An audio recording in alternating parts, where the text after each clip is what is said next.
Il y a une sorte de malaise chez les Américains quand même. Je dirais que ce malaise est une sorte de tactique, c'est-à-dire que le but des Américains est d'agir, ils agissent bas, c'est-à-dire qu'ils voudraient user la contestation, voyez-vous, en démontrant aux révoltés, prenons ce terme, voyez-vous, qu'ils n'ont pas de véritable tête. Et donc, il leur offre les têtes en question. C'est le sens, justement, de la convocation d'un des responsables des frères musulmans, sur lequel il faudrait revenir là-dessus. Alors, parlant de tête, merci beaucoup. Je vous coupe, mais c'est intéressant. Je ne voudrais pas qu'on s'éloigne de ce sujet. Non, non. Les frères musulmans, au départ, ils étaient absents. Alors, messieurs, l'un et l'autre, vous pouvez réagir tous les deux, bien entendu, sur la question. Les frères musulmans étaient absents au départ. Ils n'ont pas appelé à manifester.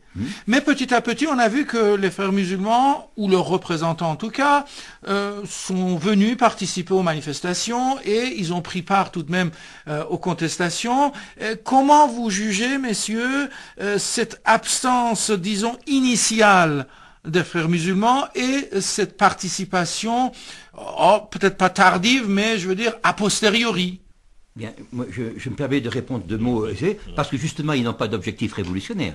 C'est pour ça. S'il y avait un objectif révolutionnaire, ils l'auraient préparé. Non, ils ne l'ont pas. Vous savez que le mouvement est interdit. Vous savez que les personnes peuvent quand même se présenter aux élections à titre individuel. Et vous savez qu'il y a toujours eu une grande, disons, confusion à l'intérieur des frères musulmans, puisque nous l'avons vu apparaître, c'est un souvenir de jeunesse, au moment de Nasser. Vous savez qu'il y avait quand même une opposition des frères musulmans à Nasser. Il y avait une opposition, disons, c'est une sorte d'opposition qui se revendique de Al-Banna, donc c'est-à-dire d'un grand homme, mais qui, à mon avis, a plus vécu sur un capital que préparer l'avenir. La seule chose bénéfique que l'on constate des frères musulmans, c'est son action sociale, si vous voulez. L'action sociale n'est pas du tout répréhensible, au contraire, parce qu'elle permet justement de maintenir, d'approfondir, disons, la conscience islamique au sens de conscience éthique, de conscience morale, et même de maintenir la cohésion de l'élément populaire. Ceci est vrai. Mais nous pensons qu'il y a un pacte implicite, à savoir, on dit aux musulmans réels, si je puis dire, voilà, c'est le mot, vous continuez de vous occuper des œuvres, nous avons notre milieu, mais en revanche, disons, vous n'avez aucune ambition politique. Monsieur Benissa, je suis tout à fait en phase avec ce que dit notre ami Monsieur Dortiguet, parce que venant d'origines totalement différentes, il se trouve que nos analyses convergent parfaitement. Il y a belle lurette que les frères musulmans ont cessé d'être un mouvement révolutionnaire. C'est un parti légaliste qui ne demande qu'à survivre sous tous les régimes. Ils se sont donnés en spectacle. La semaine dernière, il y a des gens qui ont pris le risque d'aller casser la porte où étaient enfermés des prisonniers dans une prison dans laquelle il y avait des responsables des frères musulmans. Alors, on a vu ce spectacle, 5 responsables des frères musulmans qui ont pris un avocat avec eux, qui répétaient à tous ceux qui veulent entendre « Nahnu lam nafirra » nous n'avons pas fui, nous nous adressons aux autorités civiles, nous n'avons pas fui, on a cassé la porte de la... Ils ont répété 10 fois. C'était honteux. Pendant que les gens prenaient le risque de mourir, pour libérer des gens, au lieu de se fondre, de rejoindre les révoltés, ils envoyaient un message légaliste. Écoutez, nous on est bien, on n'a pas fui. Voilà. Donc c'était une véritable honte. Excusez-moi, lorsque vous dites légaliste, Monsieur Benissa, est-ce que vous mettez une marge ou une frontière entre légaliste et légalité, parce que c'est pas mauvais finalement de suivre la loi et de respecter la loi. Non, mais légaliste, non. Quand vous suivez la loi tyrannique, alors quand est-ce qu'on fait la révolution? On fait la révolution par le délit. Premièrement, c'est contre la loi qui vous opprime. Mais les frères musulmans ont maintenant en fait de leurs conditions. Ils disent par exemple, il faut avoir une nouvelle constitution, ils réclament le départ de Hosni Moubarak, etc. Non, mais ils le réclament tardivement. Vous savez, on dit en français prendre le train en marche. Ça s'appelle l'opportunisme.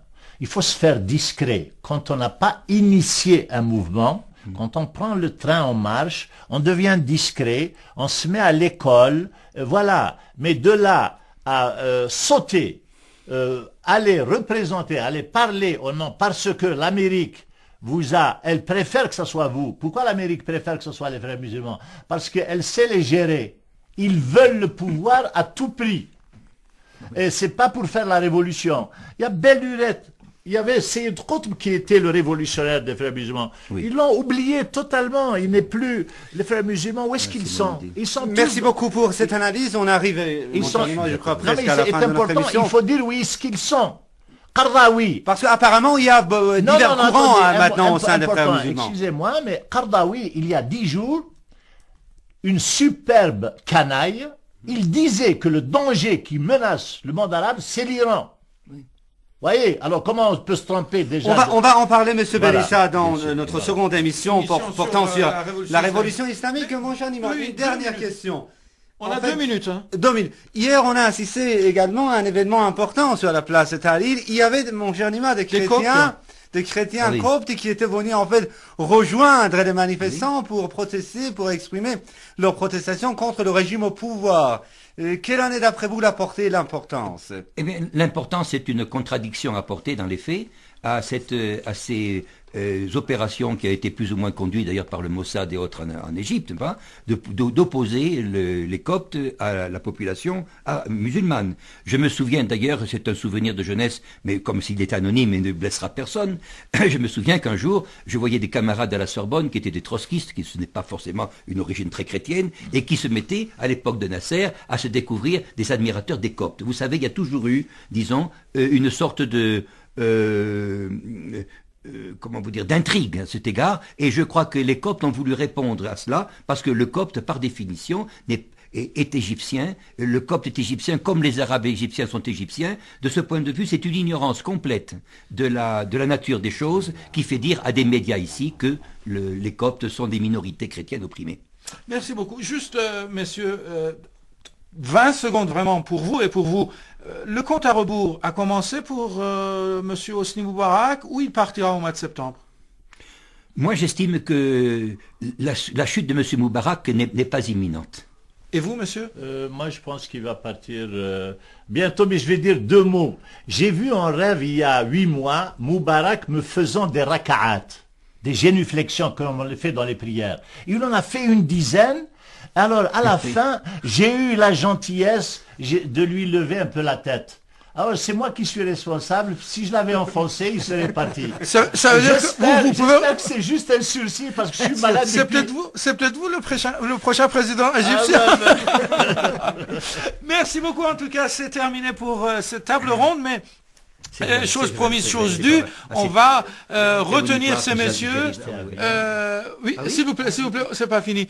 Merci beaucoup. Donc, j'allais dire que c'est fini pour cette émission, mais chose promise, chose due, on va bien entendu retenir ces messieurs pour un autre programme table ronde, bien sûr, cette fois-ci sur la révolution islamique d'Iran et peut-être son influence et sa portée dans le monde musulman. S'il vous plaît, merci messieurs.